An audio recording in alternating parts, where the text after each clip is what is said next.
Good morning. It is August 4th, in case you needed to know it. Welcome to the Morning Buzz. It's been so long since the Tuesday Buzz has been on, but I'm glad to be back. I am your host, Philippe Costa, and I'm here with my wonderful co-host, as usual.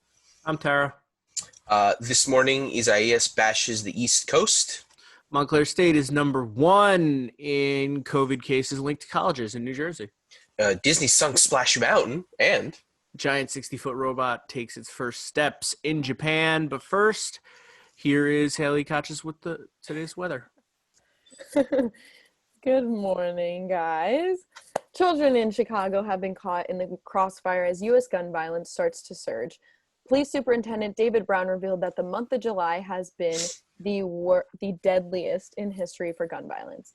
Manhattan District Attorney Cyrus R. Vance Jr. is fighting to get Donald Trump's tax returns from the last 8 years. Vance has not given further reasoning besides saying that there could be, quote, extensive and protracted criminal conduct at the Trump Organization. As for Montclair State, President Susan A. Cole has released a newly detailed plan for reopening. This includes ongoing research on how to learn efficiently while still being remote and also practicing good hygiene, social distancing, and wearing masks. As for the weather, Hurricane Isaias made landfall in North Carolina and left over 100,000 people without power and spanned tornadoes. I just share screen. Sorry, y'all. The storm is now a tropical storm here in New Jersey, and we have flood watch and tornado watch across all counties until 4 p.m. this afternoon. So fair warning, if this broadcast drops, we lost power.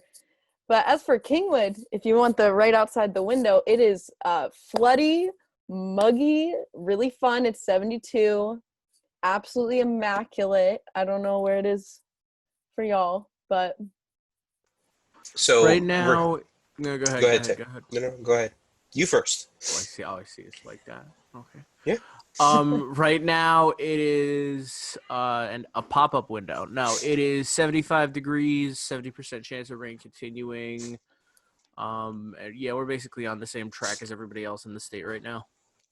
We have 79 in Newark, but the weather app also says to expect a high of 78, a low of 71. So, I don't know. We're starting off good this morning for the weather. Yeah. But we do have a little bit of rain right now, which is funny because we ordered new couches last week and they managed to get here before the rain, so that's good. But we're the weather at least right now is not too bad. I don't hear any rain. The only thing I hear in my room is your wonderful voices and the air conditioner. Can you actually hear the air conditioner? No, we're good. We're good. No. That's good. Beautiful. But let's jump into this first story. Specifically, this story from thepatch.com. More than 100 coronavirus cases linked to New Jersey colleges, a report says, shows how colleges here in the state have impacted the outbreak in the Garden State, just as we're preparing to go back to school, because we're starting school on the 25th. We're starting a week early as opposed to the day after Labor Day.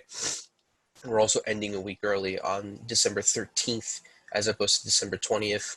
But the article talks about new data obtained by the New York Times and shows institutions that have the highest number of coronavirus cases throughout the pandemic. And Montclair is actually mentioned here because we were hit when it first started with a decent amount of cases themselves. We have 63 cases linked. Does it now the data from the Times? Because I haven't been able to read the Times article. Does it include just students, or does it include employees as well? Because I know when Montclair had employees.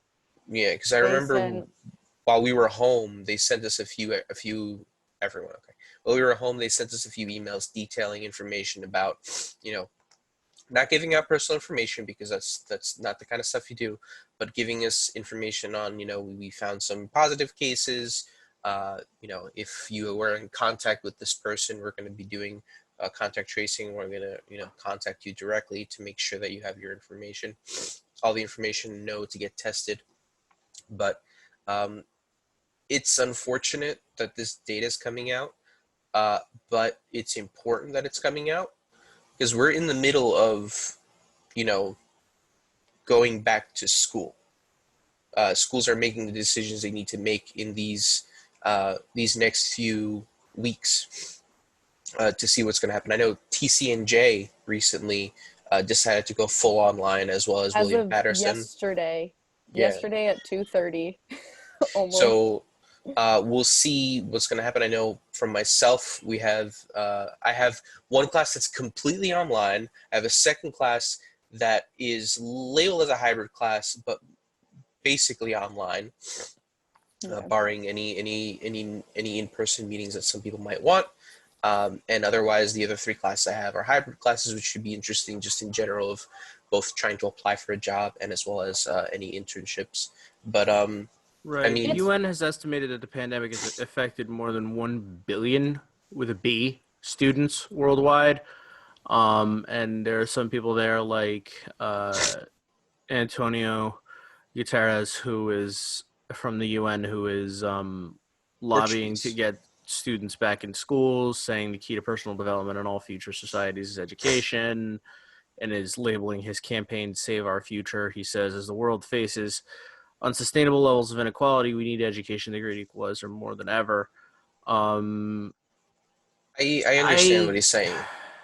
It's hard I though because if we are all going back, you're not only putting students at risk, but you're putting faculty at risk. And there are so many people who are high risk for COVID that it is very true. We do need education. We do need that. And I think the way that we're like most of the schools are approaching it now, like, yeah, it's not the greatest, but it's better than not being able to learn at all. Yeah, right. The UN has decided to go on about this thing about like suddenly we care about education inequality, which is a little bit irritating to me because that's the exact reason why we should be pushing for more online things and things that are safer, because what you're doing by bringing them all in the same bringing people all in the same building, is just putting them at more risk. And it's already, we're starting to see the results of that in stuff like Montclair, which is in a pretty well protected state. Like, as far as statewide leadership goes, we've had some of the strongest stances on COVID and stuff like that.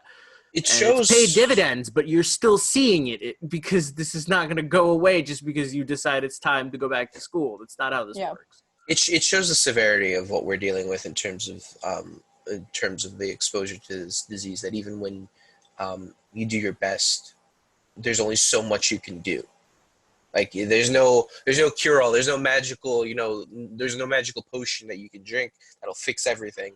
No, like we're in a situation where you could take all the precautions you could possibly take, and there's still that risk that you're gonna catch it. And it's Right. not. The And thing is, I've seen this slogan go around, and it's somewhat tongue in cheek on social media, but it's also really, really on the nose, which is the slogan of the pandemic isn't over just because you're over it. yeah. Exactly. Mhm. I've seen that too. Also, as the daughter of a teacher, I can't stress enough how much the people making these decisions and lobbying to go back to school are, none of these people are teachers. None of these people work in classrooms. None of these people understand like what a joke it is to try to say you're going to keep a class of grade schoolers from touching each Oh, other. 100%. I mean, you Right? know me. Like, I've or worked like, with kids my entire life. yeah. Like in terms of my career as someone who's working, I've been working since I want to say 2012 or so. Kids are gross. Oh Right. yeah, Kids no, will they are. kids will pick their nose. They'll put their hands on anything. They'll lick anything. They'll put anything in their mouth. I also I saw someone on social media be like, "You're gonna send your cool, you're cool. Nope. You're cool kids. You're gonna, They you're come in gonna wearing send leather jackets, sunglasses. Like, hey, I'm Hey, fine. I'm hey. stupid. I'm No, gonna you're stick gonna this send block in my mouth. you're gonna send your kids to school with a Superman mask, and he's gonna come home with a Batman mask, Mhm. and Facts. then your school is gonna be on lockdown. I don't understand it. I don't understand like it's just this thing where it's reinforcing more than ever to me that you need to be smart on your own. And Really, really do. there is understandably, of course, the worry with online learning. You run the worry of things like accessibility needs. So you have kids with disabilities that do need a lot of in-person help. whether it's physical or mental disabilities. You have kids, you have minority groups that don't have access to this technology because of just their social standing and their socioeconomic standing, and just refugees and other people that are displaced, that you don't have the access to what you need for full online learning. And even if you might have that technology, there are other living conditions that might not help out. Parents working all the time. You can't leave a 5-year-old or, anyone from 5 to 10, even older. You can't leave them home alone to learn. Like, that's when, child services and everything gets involved and takes your kid away if you're leaving them by themselves. So Yeah. I understand why people are pushing to do this in person, but the fact of the matter is, the solution, at least in my opinion, isn't to send kids back to school. The solution is to give out the technological and the financial needs and meet them for these people. These parents that can't stay home. We just had this past Sunday was the last this week right now is the last week that you get the extra $600 a week from unemployment. That money was helping a lot of people, and to those who criticize that and say, well, people don't want to work because they're receiving more on unemployment than they would if they were actually working, maybe examine why they're receiving more on unemployment as opposed to the amount of money they receive on minimum wage or whatever wage they're making. Like, there's an investment right now in the UN. Also, is the UN chief Guterres is also asking for a greater investment in education, especially in low and middle income countries that face an annual fund gap of $1.5 trillion before the pandemic. He specifically said, quote, education budgets need to be permanently increased, unquote. Right. I agree. That's also true, and that also should have been true before COVID. Like, yeah. My only concern is that you're couching a little bit of this in COVID, and like you're talking about, this in terms of COVID and why we need to bring students back. But you should have been talking about this before. You shouldn't have needed a pandemic to talk about this stuff on a global stage. Okay? There's so much like that's the thing up with college. Like, I know I was saying this morning, like, my generation, millennial generation, we're all told that we should go to college, get an education. And a lot of people, even like with my family, we're all pushed to kind of like go to college, get a good job, yet there's no support in that education realm. It's like, yeah, college is great. College is fun. If you can afford it yourself and handle it yourself and navigate it yourself. And like, it's not, I think our generation, I think you're dead on on the nose. I think I said something a lot of people from our generation and younger have been thinking, which is that we're going to see a reevaluation of that as we grow up and as we raise our kids. The question's been posited. Should tuition be waived? Some of it should. Loans be waived? Loans, yes, but I think, I think the issue here is, I think loans should be maybe deferred or something, but the issue is that it's not a case of can people pay to get in the classroom. It's a case of there's a threat to life in the classroom. Mm-hmm. Yeah. Like, this shouldn't be like, that's not, I feel like it's a little bit beside the point, but we keep hammering this point home time and time again. And I think we'll wrap up this real quick because we have a few more stories to go on. But I think just to really understand this, people aren't seeing each other to begin with outside of a classroom setting in terms of just friends seeing each other. Like, even recently when Tara and I spoke of trying to make plans just to social distance hang out, even with masks, we're still unsure if we're going to do that because of the risk that even though I am one person and she is one person, there's still so much risk just the two of us meeting each other because of exposures that that I may have faced. The same reason that like, I've only seen Sean, my partner, to go for walks in the open air. I haven't seen Hayden at all. Which, by the way, if you're quarantined with your partner, like, and have been with them, like the person you love this whole time, I hate you.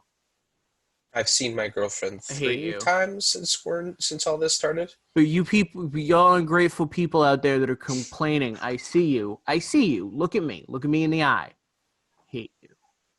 Don't know But, how Okay, lucky guys, you are. I'm single, so I don't have to worry Anyway. about that. I was quarantined with Anyway. my parents and my dog, so But I think the last thing we could say, a proposed solution that some people have is provide the great equalizer, technology, access, nutrition, and care for pods of kids, of healthcare, and frontline workers. Yeah. Meaning these are the people that are going to A, be working all the time, and B, not be able to be with their kids at home. That's the group, and it's the people that have to be working and the people that can't stay. That is the group you need to sit down and say, like, all right, these are the people that are going to be most vulnerable in this situation if we go back to school. So these are the people we should give that the most funding to. And just in general, we should be helping. Yeah, I was gonna say, like, and that should also conversation should continue because God willing, this is gonna be over. This conversation should still be part of our, our dialogue going forward. Yeah, and with I'm not going to say to tell MSU what to do about this situation. However, these are things that should be considered when MSU is looking at our next steps forward. And as much as I personally would prefer and think that online classes for most situations would be better, I trust what MSU has been doing. I believe that they've been trying to do their best to handle this pandemic in the best way it can. I It was don't, rough. but we could revisit that. Yeah, it was rough at the beginning, but we'll see where we go. I think we could jump into this next story out of Texas. Um, and we're moving from being uncomfortable with the certainty ahead of schools to a curiously uncomfortable story from Texas that I Hang on, honestly let was me nowhere set about. this up for you. Let me set this up for you. Yeah. Y'all watch SpongeBob, right? Yes. The stars at night are dull and dim whenever they need to shout over double stupid Texas. So this story is from Cron.com, and the title, and I think this really spells it all for you. Tampons and pads are no longer banned at Texas bar exams. Bar exam, for what you don't know, for those of you that don't know, is what lawyers need to take to become lawyers. It's a nightmare. My sister took it when she was becoming an attorney. It's a nightmare, and it's your gateway into being able to do your job. Why were they banned to begin with? Yeah, I was going to say, let me defer to Hallie, because in of the three of us here, she's the one that actually has to deal with this. I live with, I want to say, 5 different women at a time. So like I'm aware to the degree I can be about the struggles of having a period. But as we're reading here, aspiring lawyers can, for now, say goodbye to the days of having to use uncomfortable cardboard applicators because tampons and cardboard applicators. What are those? I don't know. Because tampons and pads are allowed to be brought in during the upcoming bar exam. A Perlin attorney, Sarah Riffle, said she remembered feeling a lot odd because she needed menstrual products at the exam last summer and using her lunch break to smuggle in her own products before returning back to her testing room. Here's the thing. Continue. Yeah, this is a quote, our only intent is to operate the examination fairly and securely, not to discriminate unfairly against any person or group, unquote. Texas Board of Law Examiners Executive Director Susan Hendricks said in a statement to the Tribune.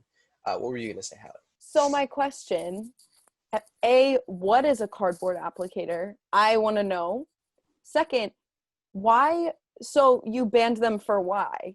Because my thing is and I'm saying this, apologies to everyone, but as a girl, when you're on your period, sometimes that's like a lot, if you get what I'm saying. Like, yeah, there are so many things that happen during that 4 to 7 day span. Like, I could not imagine taking an exam and not having the proper feminine hygiene products to sit down and take a test. There was a letter penned by the National Conference of Bar Examiners with the subject examinees' right to bring menstrual products into bar exams back in July 20th. And the letter read, quote, without a doubt, many people taking bar exams in the coming months, women, transgender men, and non-binary persons will be menstruating, unquote. The letter said, citing the menstrual products are not one size fits all. Quote, it is critical that they have access to their own menstrual products during the exam, as opposed to only a known and unlikely uniform products that are provided by a state board in a restroom, unquote. So yeah, and at the end of it, at the end of it, as long as you bring the products in a clear plastic bag from starting in September, they will allow you to bring them in. May I ask a question? And on top of No, you go first. Go first. but I'm saying on top of everything, like there are some people who aren't on birth control, which according to doctors, besides its intended use, birth control is supposed to help with your period.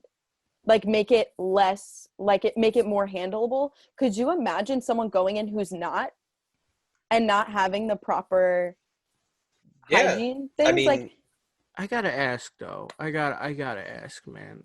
Hell, you asked this already. I gotta ask. What did you think was gonna happen? Were you afraid somebody with a tampon in was gonna like have the scribble answers? the answers on the inside of it? that's what I was thinking. That's and then literally bust the it only out, thing. and then busted out like the Dead Sea Scrolls in the middle of the exam, and just like unfold it and start reading like what like different legal scenarios from history. What did you think was gonna? What on earth?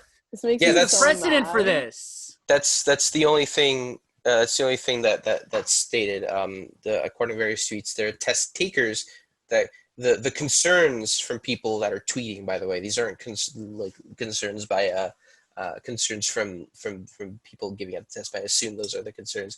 But they could cheat writing answers on tampons and sanitary napkins. And critics of the ban have posted photos of tampons with writing showing that it's an undertaking that doesn't seem to work too well. And I'm like, yeah, because like unless you waste an applicator and you stick a little tube of stuff and you pull it out and you unroll your answers like you said, the Dead Sea Scrolls, it ain't happening. And also, I open would your not even pants wanna- in the middle of the bar exam.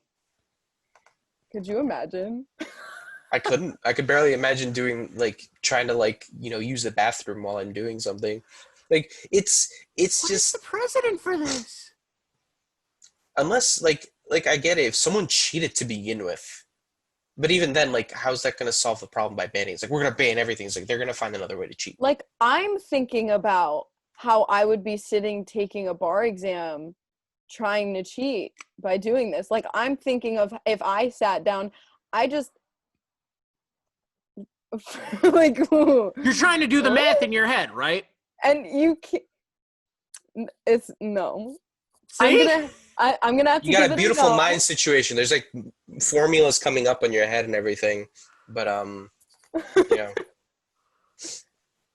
Yeah. But- Hallie's mom commented. Oh, because she did.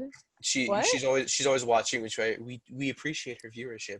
And she said the applicators that are now plastic used to be cardboard. So that sounds like fun. Ew. All right. That sounds like We a lot of gotta- fun. We have to try. I'm gonna try to think of like. There was a second where I was like, you know what? What Oh, if my like mom. just for the sake of the conversation, I try to like figure out what they could possibly be justifying this with, and even for the sake of being like devil's advocate and just to try to keep like spur a conversation on. I can't for the life of me Figure it out. think what even, and which I wouldn't believe anyway because this is just ridiculously dated misogyny. But like, I can't even fake. I can't even like think of what anything. But let's wrap. Full credit to that letter, by the way, for recognizing not just that women have periods, but so do trans men and non-binary people. Some So trans that's- men and non-binary people. Yeah, that's which but also that's a lot of people. That's a lot of people, but we're going to jump into this New York Times story. Yes, we're still Also, dealing with like, more why serious story. everybody like? Can I just ask a quick question? Yeah. Why are we as a society so freaked out about periods? We live in a society. This is true. I don't get it. Like, it's something that the human body does. I don't understand. Like, I'm not saying like, oh, why are people upset because they suck See, to go I through? think I it's assume, funny but to talk about it. I remember. watching men like squirm. Like, why? What's the big deal? When I lived in Boston, I was dorming at Boston College before I transferred to Montclair. I remember it was obviously separate halls. There was the hallway for the boys' dorms and the hallway for the girls' dorms, and then connecting it was a common area. I remember they would, the two sides of the floor would always mess with each other and always hang out and stuff. And I remember one of the ways that the girls messed with the guys in the dorm was they took a tampon and colored it with red marker, like Crayola marker, threw it down the hall, and you just hear like blood curdling shrieks as dudes run down the hallway. Like me and some other dude, we walk outside, we look at the tampon, we pick it up, and we're like, it's marker. They just kind of look at each other like because it's like even if it was used, at worst it's like ew. I wouldn't touch it because that's not sanitary to begin with. There's two kinds of people in this world. There's Exactly. the ones that think the period's funny and that it's totally fine, and then there's those type of people. Yeah, to me Right. it's just like it is what it is. Like I'm not And gonna. it ain't what it ain't. Yeah, but this story from the New York Times, it's an ongoing thing we've been seeing the past few years. But there's a current movement. Gymnasts worldwide push back on their sports culture of abuse on Instagram and other social networks. Networks. Gymnasts have tagged posts with hashtag Gymnast Alliance to share their own experiences in the wake of a new documentary that highlights the verbal and physical abuse by coaches. We've already seen multiple cases of abuse within the actual. The link is the abuse of actual gymnasts, especially the U.S. gymnast teams. There have been people taken to court over this. A lot of it underage abuse. So now you see more and more of a movement to show it and to show that this is going on. This needs to stop. And I feel like every time the story has come up beforehand, it's gone quietly into the night. So I do feel like this is very important that people are bringing it up and talking about it because this stuff is still happening. It's happened for years. And I know I forgot until it was brought back up, but this was supposed to be an Olympics here. Tokyo Olympics would have been in season, and this sport would have been in the forefront if it hadn't been for the pandemic. A lot of these gymnasts have been talking about stories and sharing stories that they've experienced of coaches body shaming, stifling their emotions, using corporal punishment on them and forcing them to train with injuries, and somehow using the pursuit of medals to justify this ridiculousness. There was a video of that gymnast from UCLA that went viral past summer. It's this gymnast. She's got a big smile on her face. She's like full of confidence, brimming with life. And then you read her story, and she dealt with this, constantly being harassed about her weight, constantly being pushed and felt like she wasn't good enough by trainers to a point where she almost gave up the sport. And she actually gave up the sport on the international stage in order for her to actually enjoy it going forward, because she said she was depressed to a point where she didn't want to be doing this anymore. Her name is Caitlin Ohashi. And she just you see her performing after she stopped being involved with the U.S. gymnast program, and just on the mat, she looks like nothing, like there's nothing wrong in the world, because she loves gymnastics. She loves doing it, and she said it took her quitting and leaving the program to finally find some happiness in a sport that as a kid she loved, but also as a kid treated her like trash. We have some stories of a gymnast who was 8 years old talking about how when she was 7, her coach tied her to a horizontal bar and ignored her as she was, very obviously in distress and pain. Stories like that, stories about, people being bullied about their bodies. And bullied is the best word I could think of from these coaches, telling them that they're a danger to themselves just because they're quote unquote too heavy, and to the point of feeling like, self-harm. And This is ridiculous. And it's ridiculous that the amount of normalization that goes into this, it's, that just somehow the pursuit of a medal justifies this type of behavior. Lest we forget. Go ahead, Hal. I don't understand the mindset behind belittling and bullying someone to making them better. That doesn't make sense.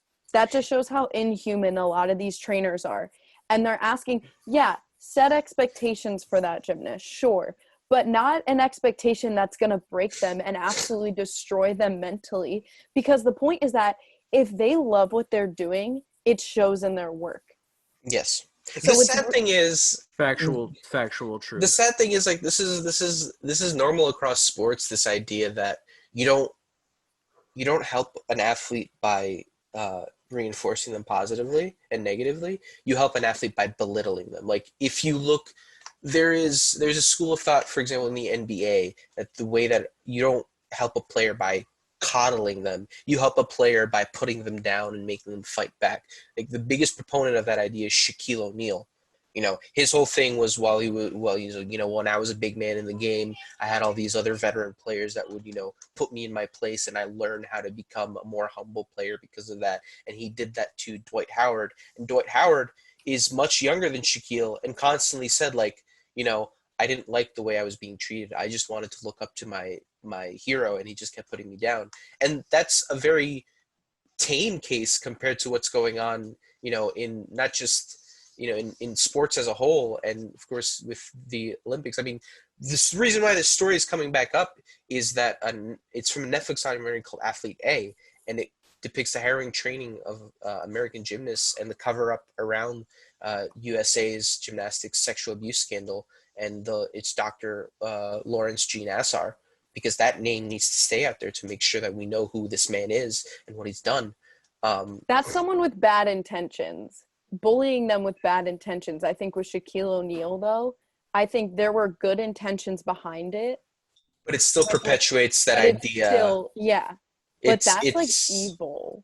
yeah, that was abuse, like physical and sexual abuse from the ground up in the program until he was called out. They were sentencing hearings in 2018. More than 150 girls and women spoke out against him. It's sad, but at the same time, like, the worst part is, like, I'm not surprised that this is an endemic issue.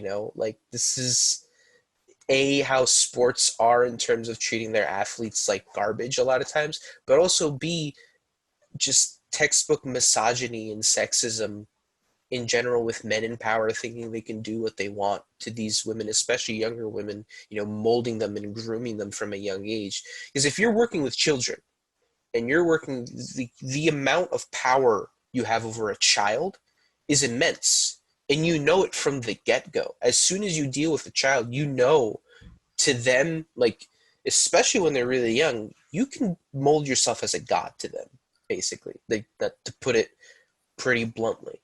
So, Right. To your point, Lisa Mason, who was in the Olympics in 2000, she's British, from the New York Times article, was talking about how, basically exactly to your point, like, it's insane. That was the word she used, that gymnasts who start training seriously at a young age are left alone with coaches. Like, there's so much stuff that's just like normal, quote unquote, that's normalized, and, that,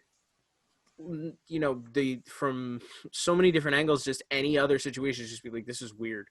This is like, leaving a child alone with a random adult they don't know. That in any other situation, that would be weird, but because it's oh, this is just how it's done in the sport, like, that people like write it off and it's okay and don't question it. Like, in any other situation, you would never leave your kid alone with a random adult like that.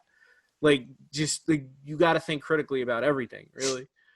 yeah, and it's hard. It's hard too, because you don't, like, these kids want to do this. Like, gymnastics is something these kids enjoy and want to do. Like it's a sport. Like you see what gymnasts are able to do. Like Simone Biles, you see what she's able to do. You see the kind of feats of strength and skill and just training that she pulls off. All these records she holds, and, like, at the same time, what's going on behind the scenes. So you want to get involved in this from the ground up to make sure that athletes like Simone Biles, like the amount of gymnasts that probably were left on the roadside, basically used up because of this kind of treatment, whether it's just abuse in general in terms of mental and physical abuse to the point of sexually abusing someone.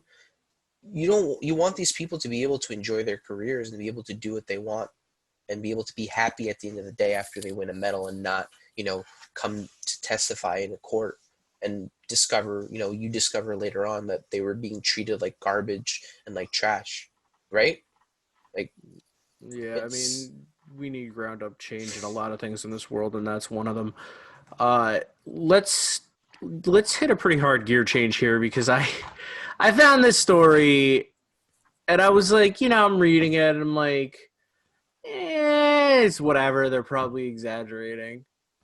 And then I realized there was a video for it. And the story is that there is a giant 60-foot tall Gundam robot that has been taking its first steps in Japan. From the futuristic Avatar X Labs to drone servers and restaurants, many areas of Japan have fully embraced aroma robotics. This comes from mymodernmet.com, but none of them's quite so literally as this. So that's a Gundam. That is a real life Gundam. Look at that. So for people who might not and be an familiar, ad for Home Depot, but a real life Gundam. It looks people, like the Power Ranger robot. It does. So for people who might not be familiar with the Gundam franchise, it's basically a franchise of you got a giant robot, you get to pilot a giant robot. Also, It's been going on since 1979. It's a huge media franchise in Japan, but also the rest of the world. It's made its appearance on a couple Linkin Park albums. There's a couple on the cover. It's a cool thing, and I never actually thought anyone would try to build a real one. Because you have non-movable models already in Japan that you see somewhere, like especially by the studio that actually created Gundam and is still putting out Gundam content in terms of the manga, the anime, and video games and stuff like that. This is the first one that's actually people have actually tried. Like I keep watching it moving its leg. This is the first one that people actually tried making move, and this isn't moving in terms of like you can get inside the suit and pilot it yourself. This is engineers are using a crane to do it, but it says that towards the end of the article, it says once finished, the mechanical marvel will feature articulated fingers, 24 degrees of freedom, meaning it will be able to walk, and the ability to support its huge weight of 25 tons. So like I as a kid I loved watching Gundam, so this is really cool. Just in general of being able to see this happen, and it's talking about 50 TV series, movies, video games, and manga. Like it's incredibly popular. It's so to a point where Tara and I are big fans of Linkin Park, and two of the members of Linkin Park, Johan and Mike Shinoda, they for the release of one of their albums, 1,000 Suns, they partnered with the company, and they made their own Linkin Park Gundam that you could buy at the time, which is awesome. But since January of this year, Gundam Factory Yokohama has been building this thing.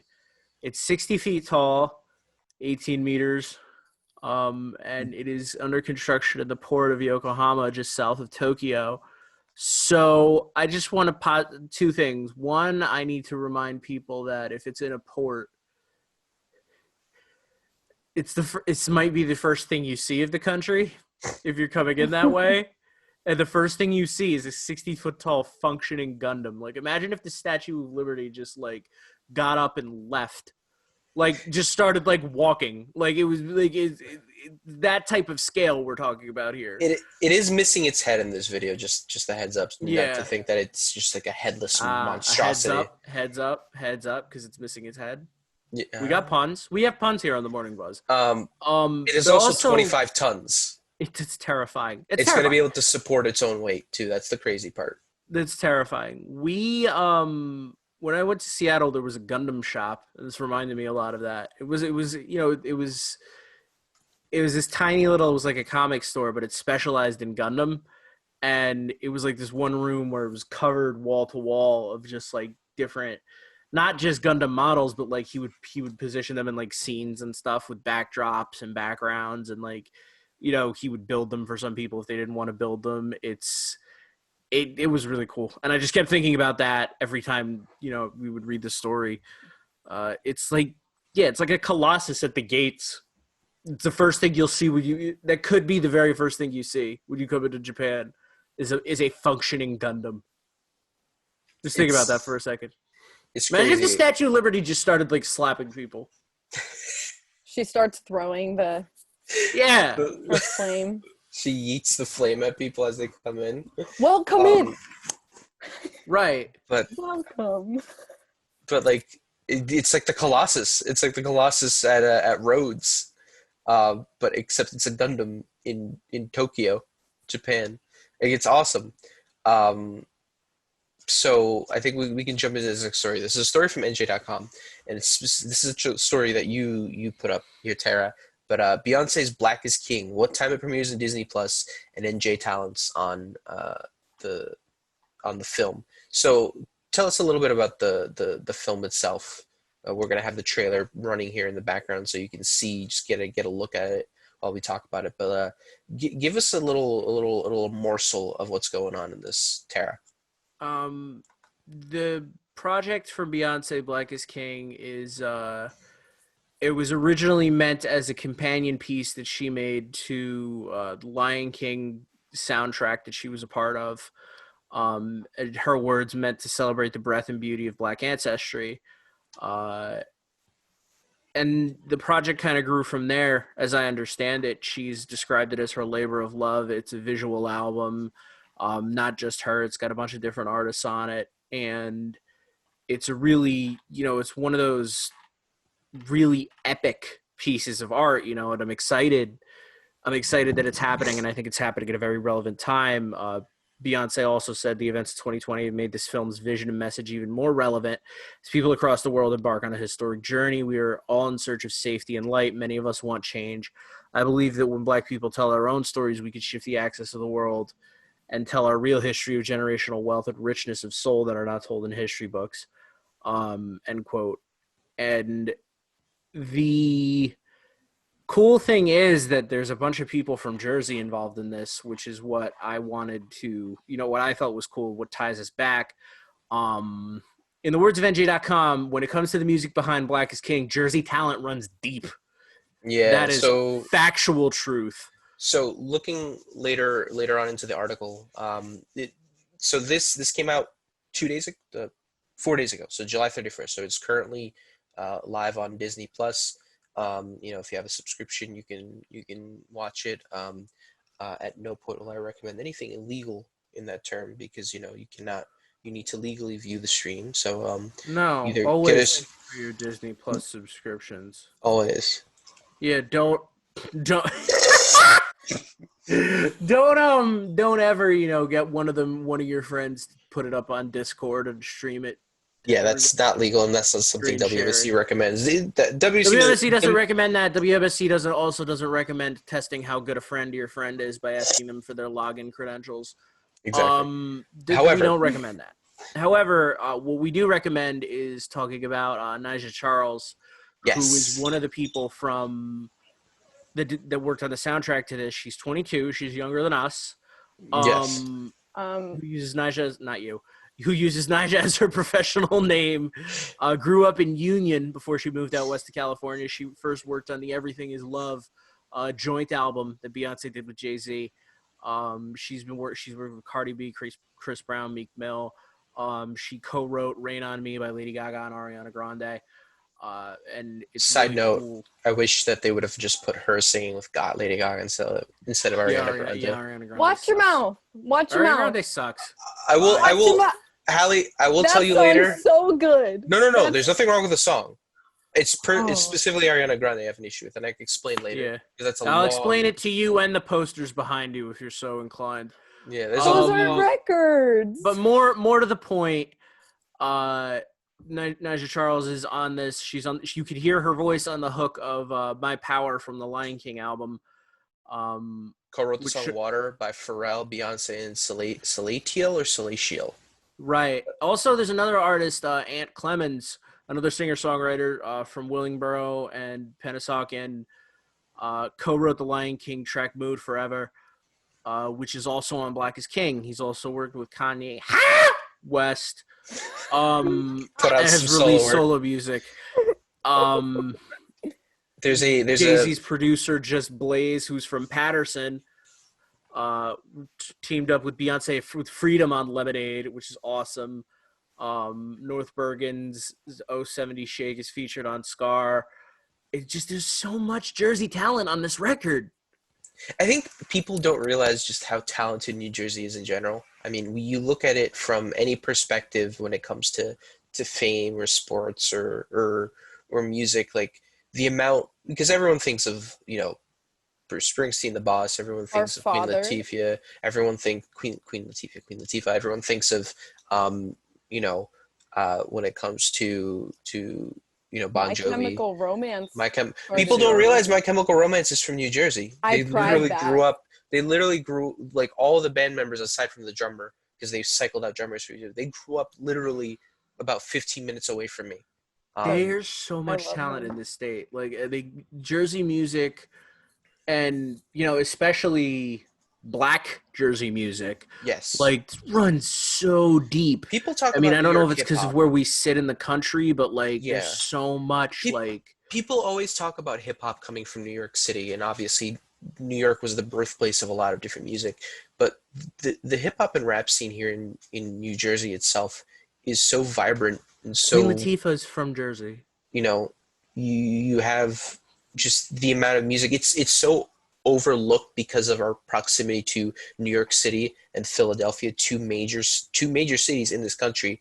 Like, there's so much music in this state. New Jersey has a massive hardcore scene. We have a massive hip hop and rap scene. We have a massive punk rock scene, massive ska scene. Punk scene. Stomp and Stroll, how you doing? Like, there's so much going on in this state that the fact that there's so many New Jersey artists on this project and they're being highlighted, rightly so, by NJ.com is so important, especially Whitney Houston's from Newark. Yeah, Lauren Hill's from South Orange. Faith Evans from Newark. Whitney Akon's from Jersey City. Whitney Houston's funeral was here in Newark. Yeah. Like, half the city was shut down specifically for her funeral. Sugar Hill Gang, the reason that rap exists on the radio, is from Jersey. Redman's from Jersey. Naughty by Nature, Ice-T, Fugees, Queen Latifah. You literally could just go down the list. From rock, obviously Bruce Springsteen, John Bon Jovi, Robert Randolph, who is one of the best slide guitar players of all I've ever seen in my life. Half the members that have shown up on the Ramones, whether recording or touring, have been from New Jersey. The other half being from New York. Like, music runs deep in the state, and in terms of Black music and Black culture, it also runs just as deep because the state, is very multicultural, multiracial. So it's no surprise, at least to us, knowing our state, that this is true. But it's a good. It makes you happy knowing that it's getting the recognition it deserves, but B, these artists specifically, and especially in the current climate, Black artists are getting this recognition and being, really not put on a pedestal, but put in the spotlight and acknowledged and being given these opportunities. Blue Note Records. Wait, Blue Note Records is from Jersey. That's one of the biggest labels in jazz. Count Basie's from Jersey. Dizzy Gillespie spent the end of his life in Jersey. It's music and Black music goes. We have the Count Basie Theater down in Red Bank named after Count Basie. So yeah, Count Basie was amazing. Oh my god! But before he really legendary. Piano. Let's get our feet wet in this next story. But so just to get a nice little splash in this next one. This is a story from travelandleisure.com. Disney World Splash Mountain log sinks during ride and video shared on Twitter. All 5 guests on board got off safely and the ride is back up and running. Hang on, Phil. I need to stop and acknowledge you right now. What, 2 puns? That pun was artful. I mean, here's the thing. Before we go into the story, not to toot my own horn and just go, but I love puns. Yes. My mind is always working. My mind's like, all right, how can I make people groan in the best way possible with the next closest pun. So yeah, it's just kind of always running, and sometimes they come to you. Like, I'm that good. I'm that good. But to go into the story, which is the more important part, pretty much speaks for itself. As they're finishing on the log flume ride called Splash Mountain, it sunk. Now it's not Yeah. very deep, obviously. I think It's a at most track. is like shin deep. It's a couple feet. Yeah, it's a couple Yeah. feet deep. But this was apparently this is not the first time a boat has sank in Disney, even though they're tracked. Zippity doo Oh, Jesus Christ! I I've love been on Splash Splash Mountain. Mountain too. That would be horrifying. Like I love Splash Mountain. I But, like it. It's just like it's so scary. We're pulling up a quick little video just to show you like from the person who was actually there what it looks like. That's the thing underwater. That's the thing underwater. So that thing, Do you see the boat? like it's Oh, almost she's completely sunk. It's almost completely submerged. It's unclear how or why a log became submerged in water. A spokesperson from Disney told Travel Leisure that the incident occurred at the end of the ride and all 5 guests got off board safely. Guests on board got off safely according to the My Disney Experience Walt Disney World app, which lists wait times for theme park rides and provides help while the tools of ride is back up and running. So this happened yesterday. So the ride was something happened. Could you imagine going down the last hill and the boat? You're just wet. You're just wet. My best friend, when we went last year, but she goes like 3 times a year, and she said one time when they were on Splash Mountain, there was like an alligator just chilling on the side because there's like the curve and then it goes up into the mountain again. And she was like, there was an alligator one time actually, and I was like, oh, Florida never change. Great. So something important to notice to talk about here is Splash Mountain is connected to Song of the South, which is a very touchy Disney piece of media. Considering I had heard, I have no sources on this, but I had heard that there were talks about revisit. Jesus Christ! No, Jesus this Christ. is true. This is in the article actually. They're reworking it to be a Princess and the Frog I'm so excited. style ride. Yeah, so like I appreciate them acknowledging that much, but like what kills me about this, right, is that, and I get it, you're an employee and you're in a situation that should never ever happen, so you're panicking a little bit and you're not always going to say the right thing. But I can't not laugh at the fact that the employee told her to stay in the boat. I mean, I feel like that's less of not knowing what to do and more of like, let me do my job and like make it look like I'm doing my job, because like you're in any situation, in any workplace you are, when you have something out of your control, the first thing you need to do, aside from obviously making sure A, any assets from your job are okay, and B, customers at your job are okay. Oh no. Arabella. You keep coming with these tweets that I'm not prepared for at all. But this is, especially since this is on video, this worker wants to make sure that there's nothing that could be misconstrued as her not doing her job. So obviously you're saying like you should stay inside the ride. She's following proper procedure and everything. So on video, it shows that, and I understand that. I don't think she actually would have forced them to stay in the ride until they needed to come out. Get back in the boat. You're going down with this boat. But I think the boat is completely turned over. Like it's not even right side up. The boat is exploded. There are like Yeah. piranhas and alligators and sharks going around the boat, and they're telling her to get back in the boat. You are animatronics. without a doubt the worst ride operator I've ever heard of, but you have heard of me. You got me with that I one. get it, and like I guess maybe what she was trying to say was, don't go wandering around the ride and like Yeah. follow me the exit. But like I guess Or like something I think, could be happening. We're not sure what's happening. Yeah, right. Safe. I think anxiety got the best of her, which I would And know it nothing doesn't about that ever help. happening. But what were you saying, Allie? Like Yeah. Disney's very specific, and I think that's why I think all the workers also have another level of that anxiety, because Mhm. Disney wants to keep the magic. They don't want to worry about The like magic someone TM. figuring out. Well, because Just when like there's I no marched, confirmed deaths in the park. yeah, so I There marched are. in the midday parade in Nice. Magic Kingdom, and when you went behind behind the scenes, they were like, we need to take your phones. They need to be put away. There can be no photos because there's a lot of things behind the scenes. So I could imagine that worker, who is used to rides sinking? No, That's what I'm saying. so Like, there's that, It's and like then there's there's no also like if they're walking around, they're seeing things that are behind the scenes that maybe you don't see because the ride's moving. it's like you know, look through your there's book. It's like there's no there, where's the section on the book the boat sinking sinking. boat sinking frozen head of Walt Disney? There's no section. yeah, it's not something you're trained for. I think anxiety, like, Choose your Choose fighter. your fighter. I don't know. I'm going with the mountain log because it's a log. Yeah, Yeah. Jungle Just Cruise get is around. massive. Jungle I Cruise is can't. a big ride. They both are. But yeah, Disney doesn't do small. Period.